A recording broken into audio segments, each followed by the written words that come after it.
Hello everyone, welcome back to my channel. আবারও একটি ছোট্ট পর্বতে আপনাদের অনেক অনেক ওয়েলকাম। এই ছোট্ট পর্বতে আপনাদের সাথে আমি শেয়ার করেছি বর্ষাকালের সবার প্রিয় ইলিশ মাছের রেসিপি। অন্যান্য সময়ের মধ্যে এই বর্ষাকালের ইলিশ মাছ খেতে কিন্তু ভীষণই ভালো লাগে, তাই আমি যেইভাবে বানিয়েছি ঠিক সেইভাবে আজকে একটু শেয়ার করেছি। আশা করি আপনাদের প্রত্যেকেরই ভালো লাগবে। তাহলে চলুন দেখে নেওয়া যাক আমি ইলিশ মাছের রেসিপিটি কিভাবে বানিয়েছি। আজকে আমি তৈরি করব সরষে ইলিশ। তার জন্য এখানে আমি ইলিশ মাছ নিয়েছি। মাঝারি সাইজের একটা ইলিশ মাছ এখানে কেটে ধুয়ে পরিষ্কার করে নিয়েছি।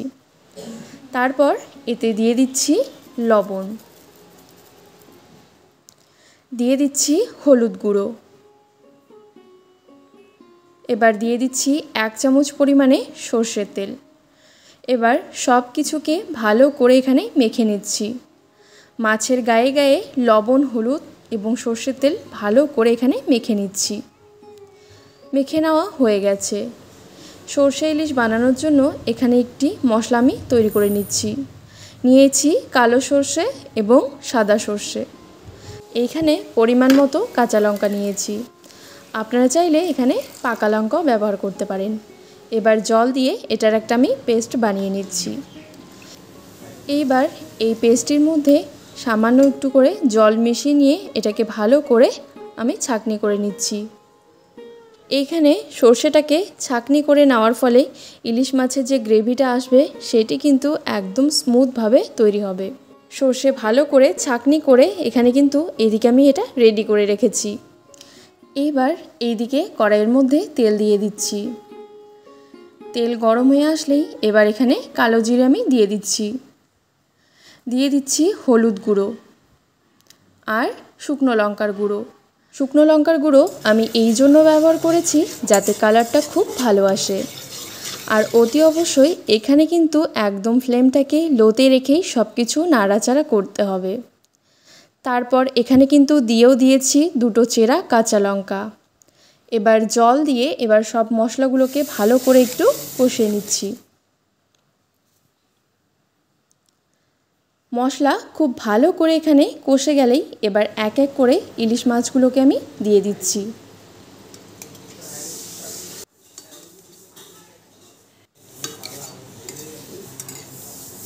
সব মাছগুলোকে দিয়ে নিয়ে এবার হালকা করে একটু নাড়িয়ে নিচ্ছি।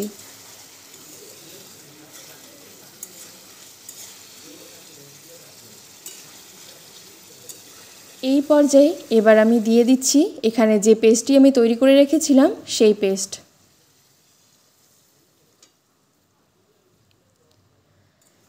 হালকা করে একটু আবারও নাড়িয়ে নিচ্ছি যাতে সব মশলা একসাথে ভালো করে মিশে যায়।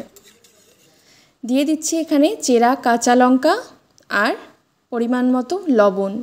যেহেতু মাছে লবণ দেওয়া আছে সেই ক্ষেত্রে কিন্তু আপনারা এটা বুঝেই দেবেন। একটু হালকা হাতে নেড়ে নিয়ে এবার এটাকে আমি চাপা দিয়ে মাছটাকে সেদ্ধ করে নিচ্ছি। প্রায় 5 থেকে 6 মিনিট পর আমি চাপা খুলে দেখে নিচ্ছি। সব মশলাগুলো যাতে খুব ভালো করে সব দিকে ছড়িয়ে যায় সেজন্য একটু আমি এখানে নাড়িয়ে নিচ্ছি। এখানে কিন্তু ইলিশ মাছগুলো খুব ভালো করে সেদ্ধ হয়েও গেছে। এবার কম আঁচে আমি একটু করে এখানে ফুটিয়ে নিচ্ছি। আর দেখতেই পাচ্ছেন এখানে কালারটা কিন্তু খুব সুন্দরভাবে চলে এসেছে। এই সরষে ইলিশ কিন্তু একদম তৈরি হয়ে গেছে। এবার এটাকে আমরা নামিয়ে নিচ্ছি। আশা করি আপনারা দেখেও বুঝতে পারছেন এখানে কালার এবং এই যে গ্রেভিটি তৈরি হয়েছে সেটি কিন্তু খুব স্মুথভাবে তৈরি হয়েছে। পারফেক্টভাবে সরষে ইলিশ বানাতে চাইলে অতি অবশ্যই কিন্তু সেখানে সরষের পেস্টটিকে ছেঁকেই ব্যবহার করবেন। আর বর্ষাকালে আপনারা ইলিশ পেয়ে এইভাবে রান্না করে খাবেন, দেখবেন ভালো লাগবে। খুব সহজেই আমি তৈরি করে দেখিয়েছি আজকের এই রেসিপি। তো আশা করি আমার আজকের রেসিপি আপনাদের ভালো লেগেছে। ভালো লেগে থাকলে অবশ্যই লাইক শেয়ার করবেন এবং চ্যানেলটিকে সাবস্ক্রাইব করে রাখবেন। সবাই ভালো থাকবেন, সুস্থ থাকবেন। ধন্যবাদ।